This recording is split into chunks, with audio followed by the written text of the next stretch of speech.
नमस्कार दोस्तों, आप देख रहे हैं मेरा YouTube चैनल क्लियर कॉन्सेप्ट और मैं हूं मुकेश कुमार सिंह। दोस्तों, आज का हमारा टॉपिक है भूकंप किसे कहते हैं और भूकंप आने के 6 कारण। दोस्तों, आज के इस सेशन में, आज के इस वीडियो में हम इसी बात की चर्चा करेंगे और जानेंगे कि वो 6 कारण कौन से हैं। दोस्तों, यदि आपको मेरा वीडियो अच्छा लगे तो प्लीज़ मेरे चैनल को सब्सक्राइब करिए, लाइक करिए और शेयर करिए। बेल आइकन को भी जरूर प्रेस करिएगा क्योंकि मेरे नोटिफिकेशन आपके पास सबसे पहले पहुंचेंगे। तो दोस्तों, देर न करते हुए शुरू करते हैं वीडियो। दोस्तों, इस वीडियो की शुरुआत भूकंप की परिभाषा से करते हैं हम। भूकंप क्या है? भूकंप भूपटल की कंपन अथवा लहर है। भूकंप क्या है? पृथ्वी की भूपटल की लहर है, कंपन है, जो धरातल के नीचे अथवा ऊपर चट्टानों के लचीलेपन या गुरुत्वाकर्षण की समस्थिति में क्षणिक अव्यवस्था होने पर उत्पन्न होती है। तो भूकंप क्या है? एक कंपन है, लहर है। साधारण शब्दों में अगर कहें तो भूकंप यानी पृथ्वी का कांपना, और इसका कारण पृथ्वी भूपटल के ऊपर या भूपटल के नीचे होने वाली अव्यवस्थाओं से जुड़ा हुआ है। इन अव्यवस्थाओं के कारण ही भूकंप उत्पन्न होते हैं, हमें महसूस होते हैं। दोस्तों, भूकंप को और अच्छे से समझने के लिए अगर हम साधारण शब्दों में समझें तो जिस प्रकार से शांत जल में अगर पत्थर फेंक दें हम, तो केंद्र जहाँ पर पत्थर गिरता है उस केंद्र से गोलाकार लहरें चतुर्दिक प्रवाहित होने लगती हैं। उसी प्रकार से भूकंप भी है। भूकंप अपने केंद्र से चतुर्दिक गोलाकार लहरें प्रभावित होने लगती हैं और ये गोलाकार लहरें ज़्यादा तीव्रता की, ज़्यादा शक्ति को होने पर विनाश उत्पन्न करती हैं, विनाशकारी होती हैं। अपने केंद्र से जैसे जैसे ये चतुर्दिक फैलती हैं वैसे वैसे इनकी शक्ति एवं तीव्रता का ह्रास होता जाता है। भूकंप के कारणों को समझने से पहले 2 प्रमुख चीज़ों को हम समझते हैं।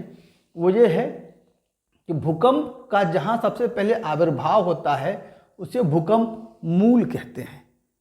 भूकंप मूल यानी जहाँ पर सबसे पहले भूकंप का आविर्भाव हुआ। सामान्यतः भूपटल के नीचे, सामान्यतः क्रस्ट के नीचे कहीं भी अव्यवस्था उत्पन्न होती है और उस अव्यवस्था के कारण हलचल उत्पन्न होती है, जो तीव्रता उत्पन्न होती है।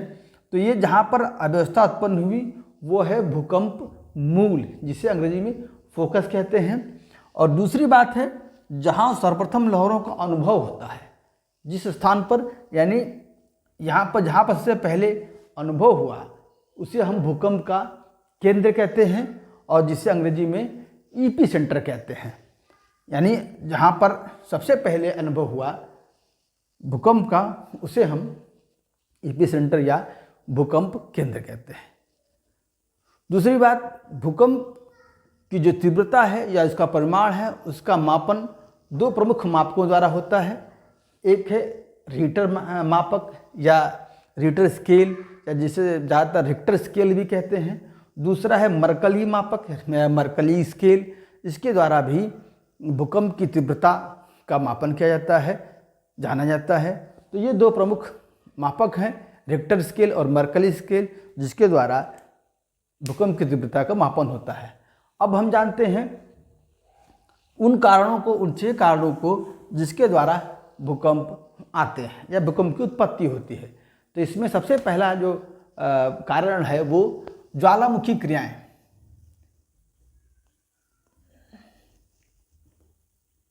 ज्वालामुखी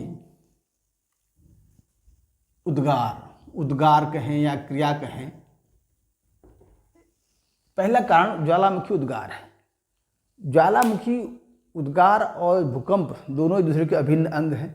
जब भी कभी ज्वालामुखी क्रियाएं होती हैं उस क्षेत्र में भूकंप अवश्य आते हैं, या जब कभी भूकंप आते हैं तो इसकी एक संभावना होती है कि वहाँ पर ज्वालामुखी का विस्फोट हो सकता है। क्योंकि जब पृथ्वी के भीतर जो गैसें हैं या जो वाष्प है वो तेज़ी से जब पृथ्वी के ऊपर आने का प्रयास करती हैं तो वो भूपटल को कंपायमान कर देती हैं, जिसके वजह से जो है भूकंप आता है।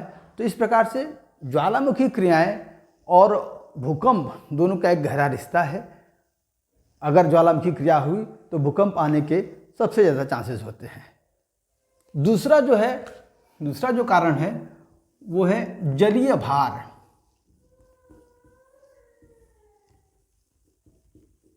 जलीय भार, भूगर्भवेत्ताओं का मानना है कि अगर धरातल पर कहीं भी अपरिमित जल राशि का संचयन हो जाता है, का एकत्रीकरण हो जाता है, तो उस जलीय भार के कारण जो दबाव उत्पन्न होता है, उसका जो भार होता है, उसी कारण जलीय भार जहाँ होता है जल का संकेंद्रण, उसके तली में दबाव के कारण, भार के कारण अव्यवस्था उत्पन्न होने लगती है और उस अव्यवस्था के चलते भूकंप आने की संभावना रहती है। इसका एक उदाहरण हम 1967 में देख सकते हैं कि भारत में कोयना क्षेत्र में भूकंप आया, तो जिसका जो भूकंप आया कोयना क्षेत्र में, उसका एक कारणों में से भूगर्भवेत्ताओं का मानना था कि कोयना में जो बांध है जिसके पीछे अपरिमित जल इकट्ठा है, उस जल के कारण तली में दबाव हुआ, अव्यवस्था उत्पन्न हुई और कोयना क्षेत्र में भूकंप आया। तो जलीय भार भी भूकंप के आने के एक कारण है। तीसरा है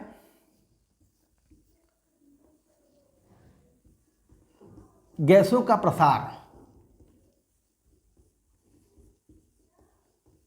तीसरा जो कारण है वो है गैसों का प्रसार। जब कभी भूपटल के नीचे मैग्मा वाले क्षेत्र में जल का रिसाव होता है, किसी कारण से जल वहाँ पहुँच जाए, तो अधिक ताप के कारण वो जल वाष्प में बदल जाता है, वो गैसों में परिवर्तित हो जाता है और फिर जब तीव्रता बढ़ती जाती है तो वही वाष्प या वही गैसें भूपटल पर धक्के मारने लगती हैं और हमें साधारण स्तर के भूकंप का अनुभव होता है। तो गैसों का रिसाव यानी जो जल जो मैग्मा के क्षेत्र में चला गया, तो उस गैसों के रिसाव या गैसों के प्रसार, गैसों की तीव्रता, उनके धक्का लगाने के कारण जो है भूपटल पर भूकंप का अनुभव होता है। चौथा जो कारण है वो कारण है प्लेटों का प्रभाव। धरती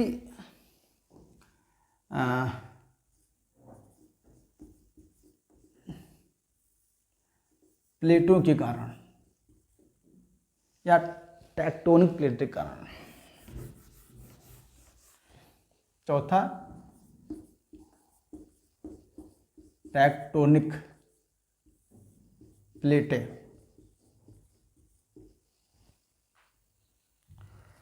तो भूगर्भवेत्ताओं का मानना है, उन्होंने धरातल के नीचे मेंटल के ऊपरी सिरे पर 6 बृहद प्लेटों और 20 लघु प्लेटों का निर्धारण किया है, उसका पता लगाया है। भूगर्भवेत्ताओं का मानना है कि जब ये प्लेटें क्रिया करती हैं, पास आती हैं या दूर जाती हैं या एक दूसरे के आसपास चलती हैं, आसपास से गुजरती हैं, तो उसके कारण भूकंप आने की सबसे ज़्यादा संभावना होती है। और ये प्लेटें, इन प्लेटों के कारण ही सबसे विनाशकारी भूकंप धरती पर आते हैं। ऊपर के जो 3 कारण हैं उसमें ये 2 तो बहुत ही सामान्य स्तर के भूकंप पैदा करते हैं, इससे थोड़ा ज़्यादा ज्वालामुखी उद्गार के वक्त भूकंप आता है। लेकिन जो सबसे विनाशकारी भूकंप होते हैं, जो रिक्टर स्केल पे 7 या 8 के स्तर तक आते हैं, वो टेक्टोनिक प्लेटों के कारण आते हैं। टेक्टोनिक प्लेटें जो उनकी जो स्वभाव है वो 3 प्रकार का है। एक तो वो है जब प्लेटें एक दूसरे से दूर जाती हैं, ये ऐसी प्लेटें रचनात्मक प्लेटें कही जाती हैं। ये प्लेटें जब दूर जाती हैं तो फिर धरती से निकल करके इसके नीचे का जो मैग्मा है, जो लावा है, वो ऊपर आता है। ये ऊपर आता है और नए चीज़ों का निर्माण करता है। ये ऊपर आने से फिर ज्वालामुखी क्रियाएं होती हैं, ये ऊपर की जो चट्टानें हैं वो पिघलती हैं, उसमें हलचल उत्पन्न होती है और जो है भूकंप आते हैं। दूसरी होती है जब प्लेटें एक दूसरे के समीप आती हैं। ये ज़्यादा विनाशकारी हैं क्योंकि इसके जो किनारे एक दूसरे के नीचे चले जाते हैं, एक दूसरे को ऊपर उठाते हैं, तो जिससे बलन या भ्रंशन की क्रियाएं होती हैं और प्लेटों के पास आने के कारण ही नवीन मोड़दार या बलित पर्वतों का निर्माण होता है। और जितने भी बलित पर्वत हैं, जितने भी बलित पर्वत होते हैं, उसके नीचे प्लेटों के पास आने के कारण ही भूकंप उत्पन्न होते हैं। एक तीसरा होता है जब आसपास से प्लेटें गुजर रही होती हैं, तो इनके रगड़ने से, इन प्लेटों के रगड़ने से भी भूकंप उत्पन्न होते हैं और पृथ्वी जो है कंपायमान होती है। तो ये चौथा कारण था, टेक्टोनिक प्लेट, जिसके कारण भूकंप आते हैं। पांचवा जो कारण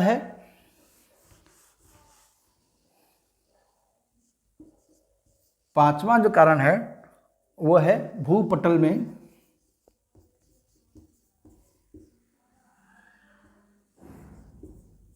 असंतुलन।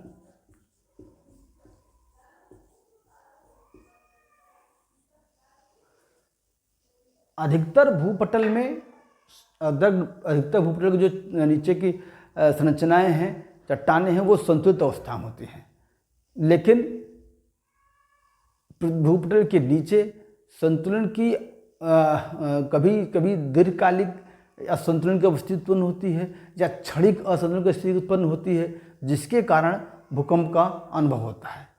यद्यपि भूपटल के नीचे हमेशा संतुलन या पुनर्व्यवस्था या अव्यवस्था की जो प्रक्रिया है वो लगातार चलती रहती है, जिसके कारण अगर ये दूसरा ये प्रक्रिया अगर धीरे धीरे गति से चल रही है, पुनर्व्यवस्था की प्रक्रिया चल रही है, तो उसके कारण जो है कोई ज़्यादा बड़े स्केल की, बड़े तीव्रता की भूकंप का हमें अनुभव नहीं होता।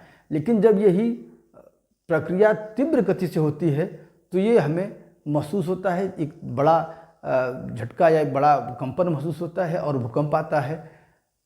वहीं ये जो असंतुलन है, ऐसा असंतुलन या संतुलन में आने की जो प्रक्रिया है वो बलित पर्वतों या पर्वत, जहाँ पर पर्वत का निर्माण हो रहा है, उन क्षेत्रों में ऐसे असंतुलन या संतुलन की जो प्रक्रिया है ये ज़्यादातर चलते रहते हैं। तो इस वजह से जो असंतुलन है उसको संतुलित करने की जो प्रक्रिया है, उसके कारण भूकंप की आने की संभावना ज़्यादा होती है। और ऐसे भूकंप पहाड़ों पर आते हैं क्योंकि पहाड़ों के नीचे, पर्वतों के नीचे ये संतुलन की प्रक्रिया चलती रहती है। अगर इस संतुलन प्रक्रिया धीमी होगी तो जो है अनुभव कम होगा या हल्के स्तर का भूकंप आएगा। अगर त्वरित होगी, बड़े स्तर पर हो जाएगी त्वरित, तो हमें बड़े भूकंप का अनुभव होगा। अब हम छठा जो कारण देखते हैं वो है छठा कारण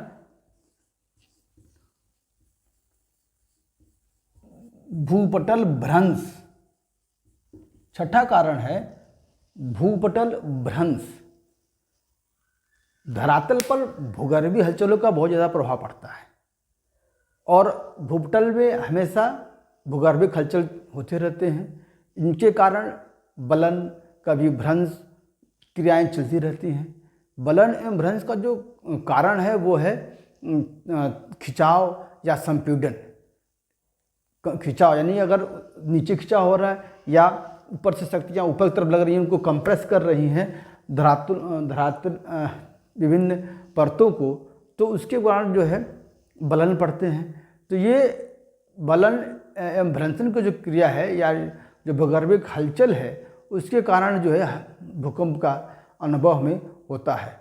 ख़ास तौर पे जब संपीड़न की क्रिया होती है, संपीड़न क्रिया यानी कि जब नीचे से ऊपर की तरफ जो है बल लगता है, जब तीव्रता लगती है तो ऊपर वो बल पड़ जाते हैं। यानी पर्वतों का निर्माण की जो क्रिया है वो यही है संपीड़न क्रिया। जब नीचे से दबाव लगता है तो संपीड़न क्रिया होती है। वहीं जब खिंचाव होता है ऊपर से नीचे की तरफ जब बल लगता है तो ये धंसाव होता है, दरार उत्पन्न होती है या पृथ्वी धंसती है। जैसे कि अफ्रीका में दरार है, वो प्रक्रिया के द्वारा इस एक खिंचाव के कारण जब नीचे की तरफ भूपटल में हलचलें होती हैं और जब ऊपर की तरफ होती है तो जो है बल पड़ते हैं और ये दोनों ही क्रियाओं में भूकंप का अनुभव हमें होता है, कंपन का हमें अनुभव होता है। खासतौर पे एक एक रचनात्मक है, पहाड़ों का निर्माण हो रहा है, एक दूसरा जो है वो ज़्यादा सही नहीं मान सकते, लेकिन फिर भी दोनों ही क्रियाओं के द्वारा भूकंप आने के पूरी संभावना होती है, भूपटल भ्रंश या फाल्टिंग के द्वारा, जो कि खिंचाव एवं संपीड़न के द्वारा संपन्न होते हैं। तो दोस्तों, ये वो 6 कारण हैं जिसके द्वारा धरती पर भूपटल में भूकंप आते हैं, लहरें उत्पन्न होती हैं। कम तीव्रता की हुई तो हानि की संभावना कम होती है, लेकिन जब ज़्यादा तीव्रता की ये भूकंप आता है तो वो मानव जाति के लिए या सभी जीवित के लिए जो है विनाशकारी होता है, अपार जनधन की हानि होती है। ऐसी बहुत सी घटनाएं हुई हैं जब भूकंप आते हैं और लाखों तक लोग क्षण भर में काल का ग्रास बन जाते हैं। तो इस प्रकार से हमने इस वीडियो के द्वारा जाना कि वो 6 कारण कौन से हैं। दोस्तों, यदि आपको वीडियो मेरा अच्छा लगा हो तो प्लीज़ मेरे चैनल को सब्सक्राइब करिए, लाइक करिए और शेयर करिए। अब जो है आपसे फिर से मुलाकात होगी एक अगले वीडियो में, तब तक के लिए बहुत बहुत धन्यवाद।